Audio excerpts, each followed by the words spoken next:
मौन व्रत, और वो भी पूरे परिवार का। हे भगवान, कब से कब तक? थोड़ी देर में शुरू होने जा रहा है। अरे वहाँ लोगों के गुरुजी भी तो वहाँ लोगों जैसे ही हैं, आड़े टेढ़े रास्ते दिखाते रहे हैं। शुक्र कीजिए कि सिर्फ उनकी फैमिली को ये व्रत रखना है। सोचो अगर दोनों फैमिलीज को रखना पड़ता तो। ना ना बाबा, हम तो नहीं रख सकते।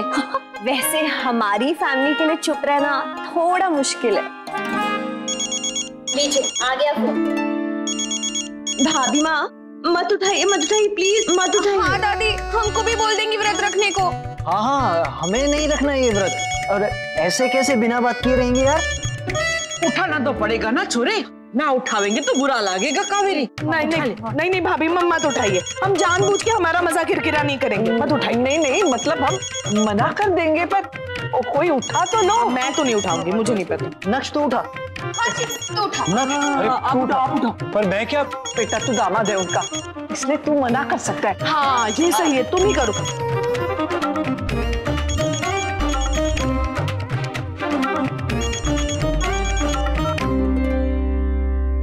हेलो नक्श बेटा, वो आप लोगों की चांदी की थाली रह गई यहाँ, हमने सोचा बता दे ताकि आप लोग ढूंढते ना रहे। वैसे तो ड्राइवर के हाथों भिजवा रहे हैं, फिर भी सोचा कि बता दे। हाँ, थैंक यू दादी। थैंक गॉड, बच गए। हमसे तो बिल्कुल नहीं हो पाता है मौन व्रत। वहाँ कैसे हो रहा होगा इतने घंटों तक साइलेंस नहीं, सन्नाटा।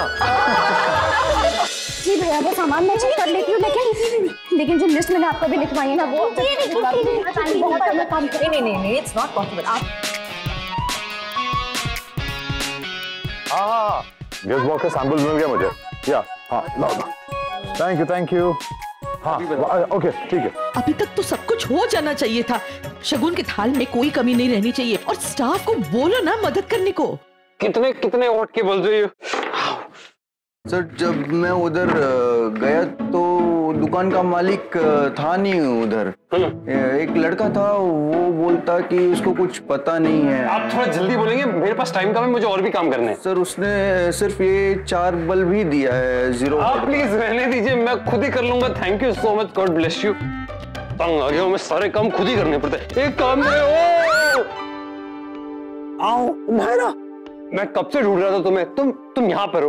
अच्छा, मुझे बहुत जरूरी बात करनी तुमसे। हाँ कार्तिक, जल्दी बोलो, टाइम बहुत कम है। मौन व्रत स्टार्ट होने से पहले सब काम खत्म करना है। हाँ तो ठीक है, मेरे पास भी टाइम कम है, मैं भी जल्दी बोलूंगा। अच्छा सुनो ना, अभी एक बार मौन व्रत शुरू हो गया, उसके बाद तुम कहीं और, मैं कहीं और दूर होंगे, तो मैं तुम्हें कैसे बुलाऊंगा? अगर तुम्हारी जरूरत पड़ी तो बुलाना पड़ेगा ना। तो मैं क्या करूँ, मैं खांसूं या तो फिर ताली बजाता हूँ, तुम समझ जाओगी ना? हाँ मैं समझ जाऊंगी। अब मैं जाऊँ, बहुत काम है। नहीं, एक और बहुत जरूरी बात करनी, फिर एक बार मौन व्रत शुरू हो जाएगा, फिर मैं कहीं नहीं पाऊंगा। कार्तिक जल्दी बोलो। I love you.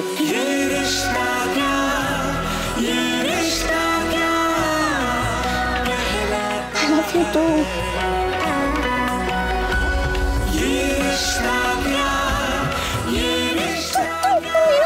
तुम्हारी वजह से मेरा काम अटक गया। हाँ तो ठीक है, तुम्हारी वजह से मेरा भी काम अटक गया। आओ। वो बिल्स कहाँ रख दिए मैंने? नंबर भी उसी पे लिखा था। नायरा, अब एक काम कर दो ना, वो मेडिकल शॉप वाले को फोन कर दो और बोल दो कि कार्तिक और मनीष जी के लिए हीट बैग भेज दे, और साथ में दवाइयाँ भी। जी हाँ। और हाँ, एक काम कर देना, उससे बोल देना कि बिल भी भेज देगा, और माँ जी का कोई प्रिस्क्रिप्शन उसके पास पड़ा हुआ है वो भी साथ में भेज दे, ध्यान से। माँ, आपने कुछ सोचा उस बारे में? किस बारे में? वो जो मेडिकल प्रिस्क्रिप्शंस मिले थे माँ के उनकी अलमारी से। कल संगीत और बाकी सब तैयारियों में टाइम निकल गया, लेकिन ये बात रात भर दिमाग में चलती रही। मुझे बहुत स्ट्रांगली फील हो रहा है कि हमें ये बात कार्तिक को बता देनी चाहिए।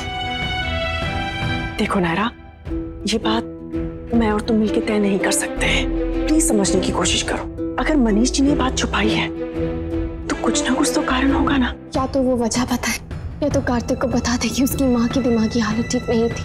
नहीं नायरा, इस मामले में हम कोई दखल नहीं देंगे, और वैसे भी ये टाइम नहीं है इन सब बातों का। इस बारे में हम बाद में बात करें, प्लीज। ये लो मैडम चाबी जो आपने मंगाई थी। कार्तिक सर, आपकी चाय बना दूं?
कार्तिक को बता दे कि उसकी माँ की दिमागी हालत ठीक नहीं थी।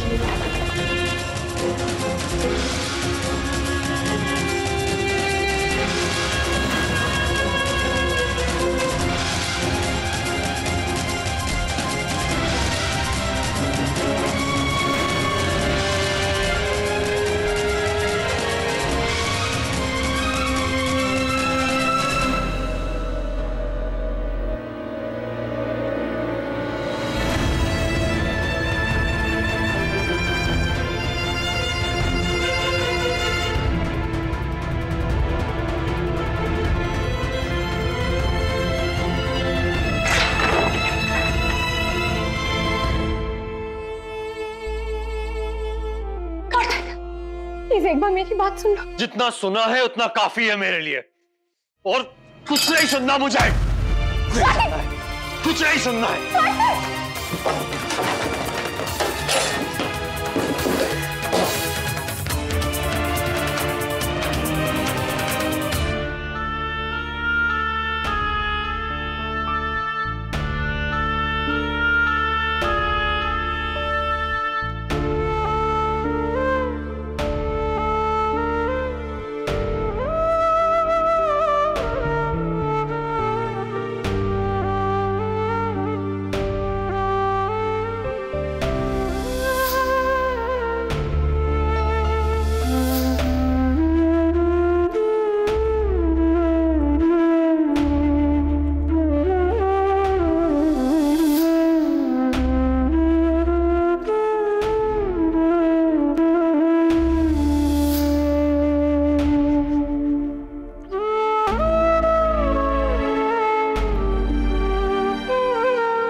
तुम बहुत ज्यादा अपसेट हो।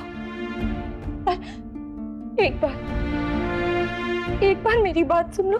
मैं तुम्हें ये बात पहले ही बता देना चाहती थी, पर डरती थी कि तुम पता नहीं कैसे रिएक्ट करोगी। ये मेडिकल पेपर्स, ये हैं वो पेपर्स काटे जिन्हें देखी मुझे इस बारे में पता चला।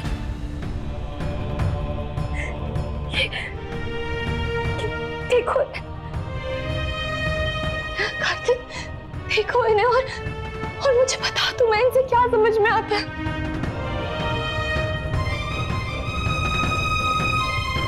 प्लीज ये देखो।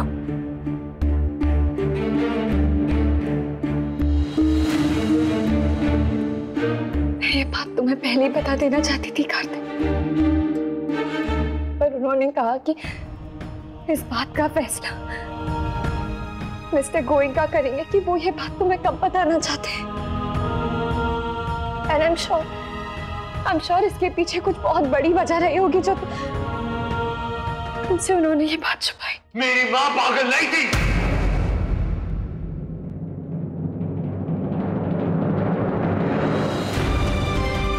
सुना तुमने? मेरी माँ पागल नहीं थी। मैंने कब कहा कि वो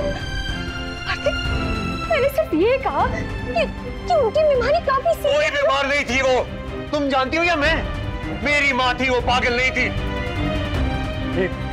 ये ना, ये झूठ है, नाटक है, ये अपने आप को सच्चा साबित करने का। ये मिस्टर गोइंका और उनकी बीवी ये मेरी माँ को पागल साबित करके अपने आप को बेगुनाह साबित करना चाहते हैं, लेकिन मैं ये होने नहीं दूंगा, नहीं होने दूंगा मैं। देखिए मैं जानता हूं कि सच क्या है। मेरी माँ पागल नहीं थी नायरा। उन्हें पागल साबित करके अपने आप को बहुत महान बता रहे हैं कि वाह कितने महान आदमी है मिस्टर गोइंका। बीवी पागल है लेकिन फिर भी उन्हें झेलते गए, बर्दाश्त करते रहे, किसी को कुछ नहीं बताया, ना उन्हें घर से निकाला, ना तलाक दिया, ना कुछ नहीं। सब ड्रामा है, सब झूठ है। मैं जानता हूं उन्हें कि कैसे आदमी है वो, और वो उनकी वाइफ, दोनों घटिया लोग हैं नायरा। कुछ भी बोले जा रहे हो कार्तिक, तुम बहुत गुस्से में हो, इसलिए तुम्हें खुद भी समझ में नहीं आ रहा है कि तुम क्या कह रहे हो। इस बात को अभी यही रहने दीजिए, हम इसके बारे में बाद में बात करें। कोई बात नहीं करनी मुझे इस बारे में। और मैंने तुम्हें पहले भी कहा था ना कि उन पे भरोसा मत करो, लायक के नहीं है वो लोग भरोसे के। फिर भी क्यों नहीं मानती मेरी बात तुम? क्यों बार बार उनकी साइड लेती हो हर बात पे?